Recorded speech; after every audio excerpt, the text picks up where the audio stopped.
Hiya folks, Nigel here from Excellent Books, take number 4.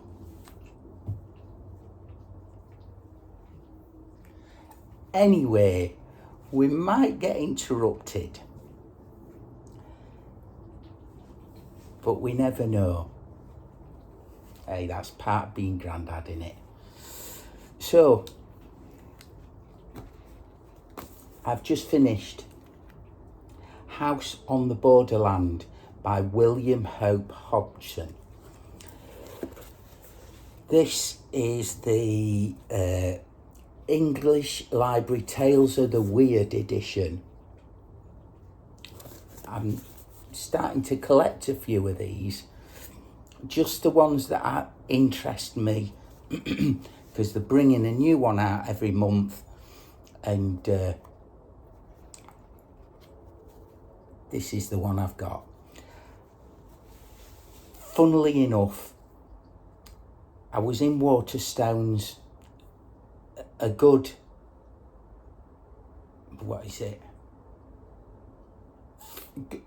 6 months, I'll say 6 months ago, and I saw the Penguin edition of it with the house on the psychedelic front. I picked it up, looked at it, no, I wanted this edition, they didn't have it, so I put it back. That night, Austin at Eternal Reading put up on his channel the exact book I had in my hand, and he did a fantastic review of it, and it basically kicked me in the balls to order this one, get it and read it. Now, William Hope Hodgson, I've read a few of his anthologies in some other books, so I knew of him. He's part of the weird fiction genre. H.P. Lovecraft thought he was brilliant, so he's all in that. His writing is very much of that bent. So anyway, let's get on with House on the Borderlands. First printed in 1908 as a supernatural horror. It's more a supernatural weird fiction horror, I'd say. William Hope Hodgson, born 15th of November 1870. I've got my notes.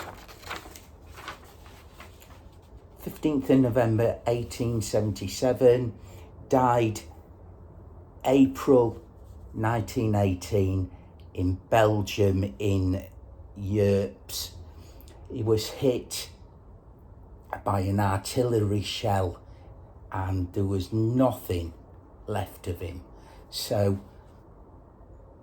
there's a grave in Belgium with his headstone on it, but there was no left of him from this massive artillery shell. So he died really young. He wrote fiction, seafaring fiction, poetry, collections, articles. He was published in pamphlets. He was bullied as a young lad as a seaman, and he got into fitness, and he was reputably exceptionally strong for his small stature. You all right, Mo? And he met Houdini, from all accounts, who, when he put the cuffs on him, he couldn't escape from him because he put them on too tight. Whether this is all true or not, I don't know. I've got it on the Tinterweb, so you can't fully believe everything off the Tinterweb. So, don't jump up, love. Good girl. What is House on the Borderland about? It's about a house on the borderland of two spaces in time, in reality. It's split.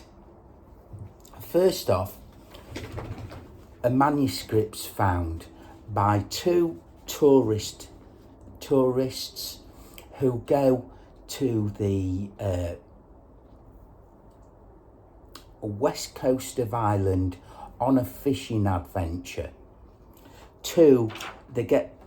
The village is near Creighton, and they go on the train, and this village is 40 miles from Adram in County Galway.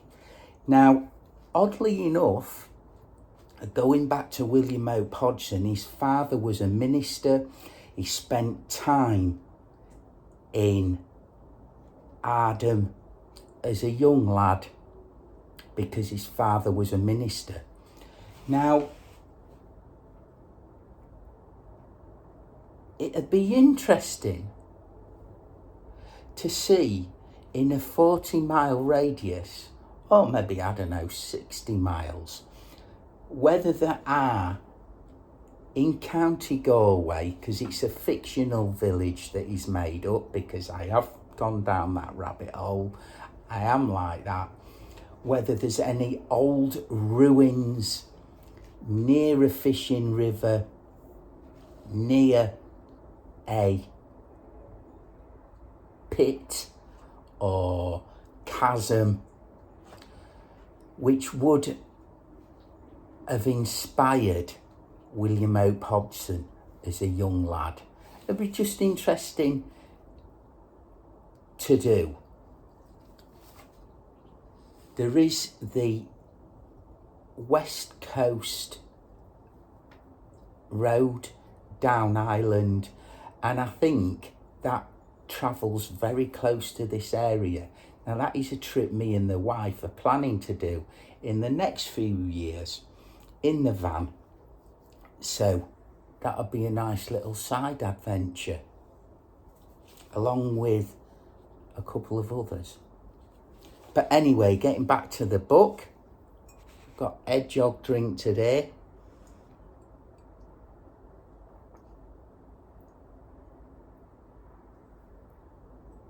If you've seen any of my, if you're new to this channel, you'll know I'll get sidetracked.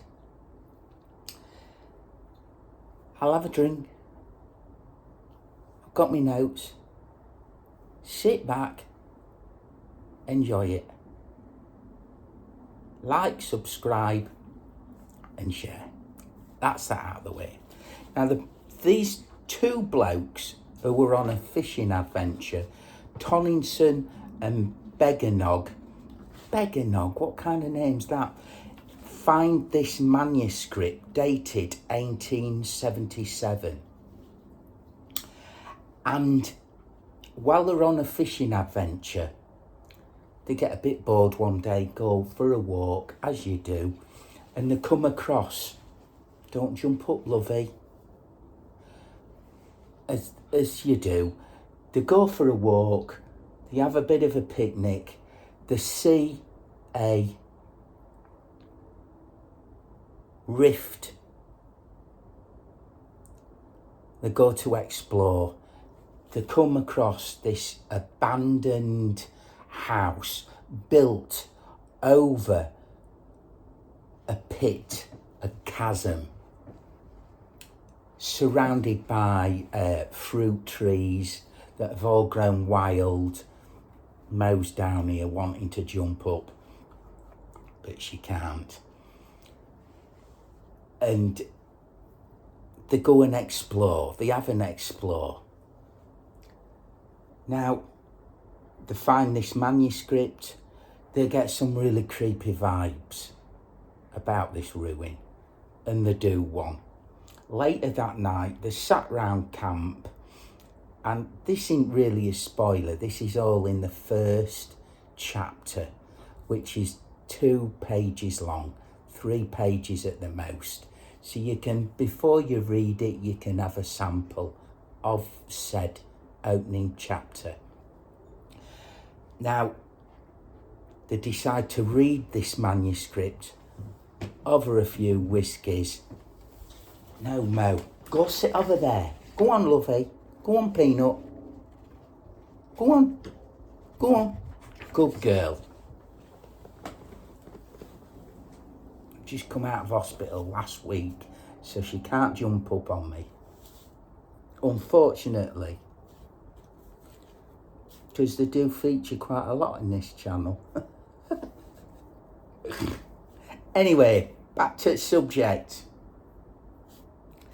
So this book, this is a manuscript. They read it after they've eaten, they've had a few sherbets,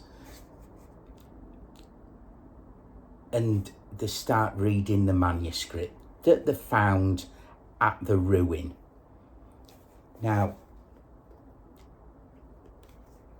it's split into 3 main sections. And because it was wrote in 1908, it has got that old-fashioned vibe to it. And I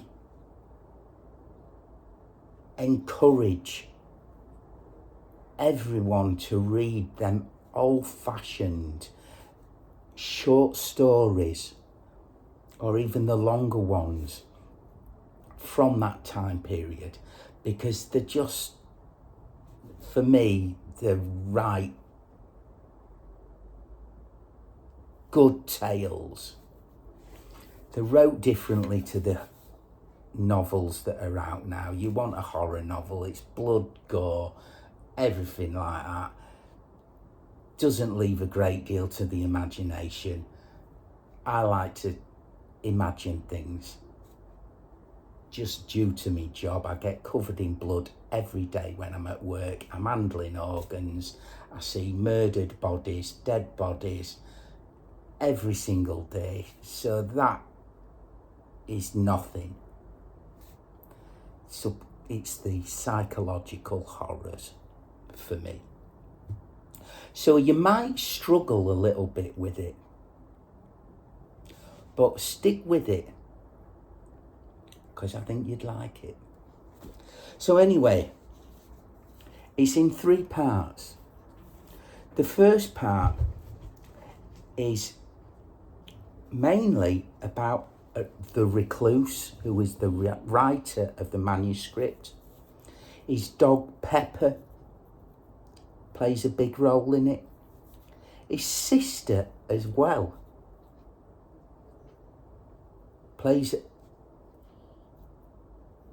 a subtle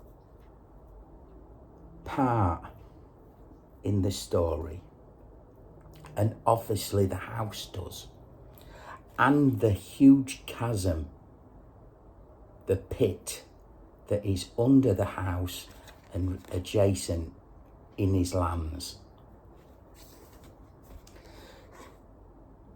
The second part of the book, it's in 3 parts, is totally a trippy, out of the world, metaphysical, science fictional, mind bending, trippy, fucking bizarre section. I didn't particularly care for that. That wasn't my kind of section of the book. And it was almost like 2 books. The first part and the third part are sandwiched with the filling of this trippy outer world experience. I suppose if you could read when you was absolutely bollocksed on mushrooms or some other hallucinogen drug, it'd make more sense to you. Not that I am recommending doing drugs, because I'm not. I've only done mushrooms once and I wouldn't recommend it. So I think that middle section of the book didn't spoil it for me, but it was just a bit, The third part of the manuscript, the ending, rounds everything off. Does it answer questions? Not really.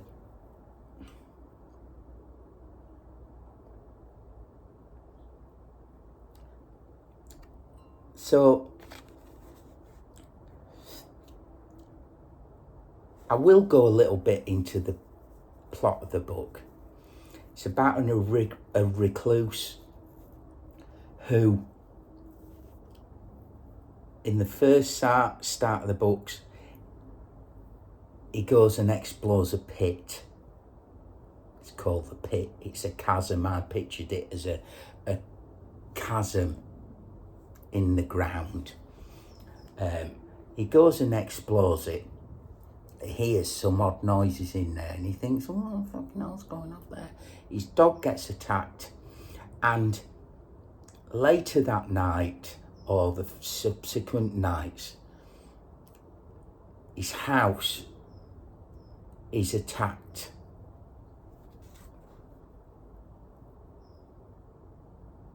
His house is, I forget exactly where it is because it's such fast pace. Anyway, he's in the garden with his sister. He shouts out, run, run, run, run, run, run. They have to fucking run. They get locked in the house and it's attacked by these they're called pig creatures. Half man, half pig. Swine monsters. Now, I couldn't really picture that in my head. What kept picking into my head was like Gollum from Lord of the Rings with big red eyes. He says there's red eyes, they're pale skinned, they've got claws.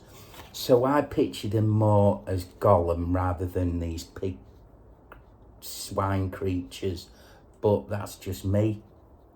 The house is attacked and his sister has a meltdown. Now, he fights these pit creatures off, and in the ensuing weeks, in the second part of the book, I'm giving a really brief, because I don't want to spoil anything. He does go down into the pit, explores a passage. That's a brilliant section of it. He does, when his house is on lockdown, explore the cellar of the house. That's a good section of the book. And that for me was 5 stars. Then the middle section of the book, he goes on this trippy outer world, off planet, interdimensional voyage.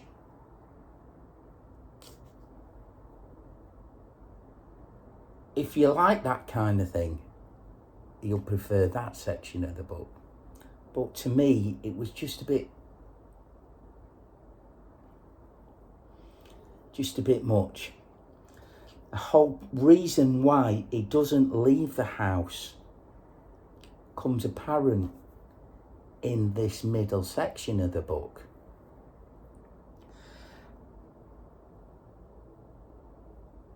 And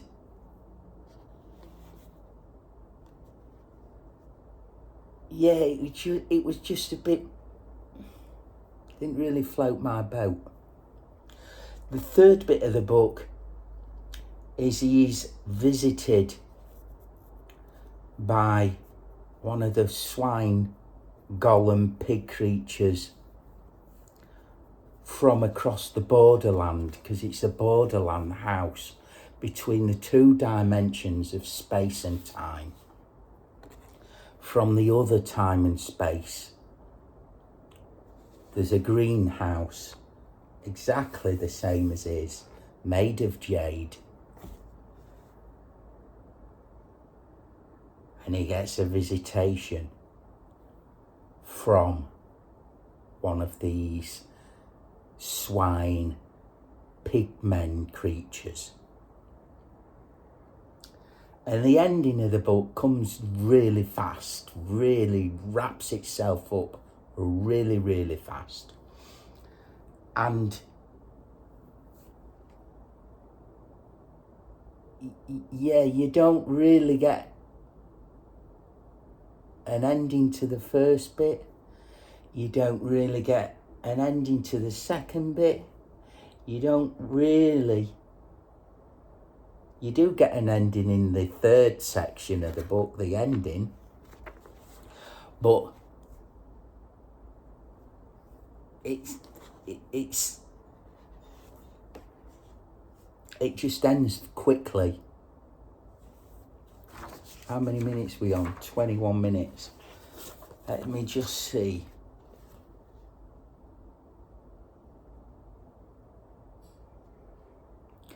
So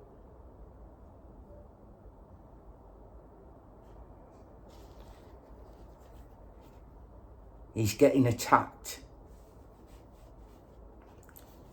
This is the narrator. I think it was the eyes that attracted me the most. They seemed to glow at times with a horribly. I think it was the eyes that attracted me the most. They seemed to glow at times with a horribly human intelligence.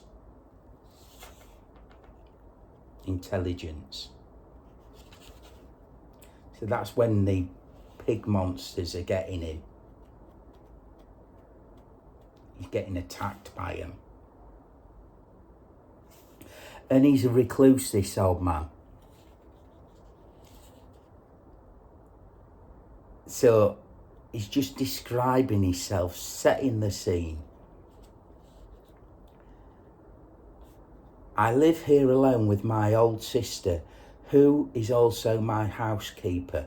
We keep no servants. I hate them. I have one friend, a dog. Yes, I would sooner have old Pepper than the rest of creation together. He at least understands me and has a sense enough to leave me alone when I'm in my dark moods. You know what I mean? Your animals, your dogs, I totally relate to that. You know, I do have friends, I do interact with people quite easily, but I'd just sooner sit. I'm quite happy in my own company. If you can't, I don't know who said it, but if you can't stand your own company, why inflict it on others? But your pets, your dogs, I'm a dog person. They know when you're upset. They know when something's wrong. They know when you're happy. There you go. At least he understands me and has sense enough to leave me alone when I'm in my dark moods. So, is the narrator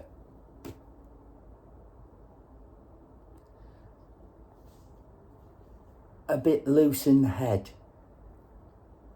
Is he imagining it all? That's where the sister comes in.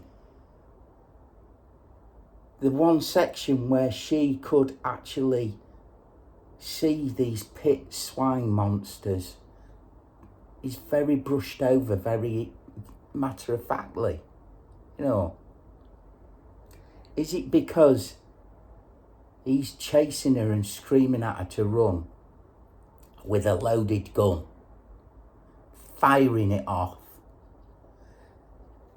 You're going to take to your heels, aren't you? But does she know her brother is losing it? Does it actually happen? Is the house on the Borderlands actually a house on the Borderlands? One of them, what do you call them, liminal spaces? Who knows? It was a good read. I'm glad I did it. I'm glad Austin at Eternal Reads forced me into buying this edition. So I blame you, Austin. But it was a great book. I'm really pleased I read it. Check out his video, Eternal Reading. He does another brilliant review of his copy. Highly recommend it. We haven't been interrupted, but I can see out the corner of my eye a little pipstreep shuffling. So I'm going to leave it here. Stay gorgeous, keep reading, and I'll see you in the next one, folks. Ta-da.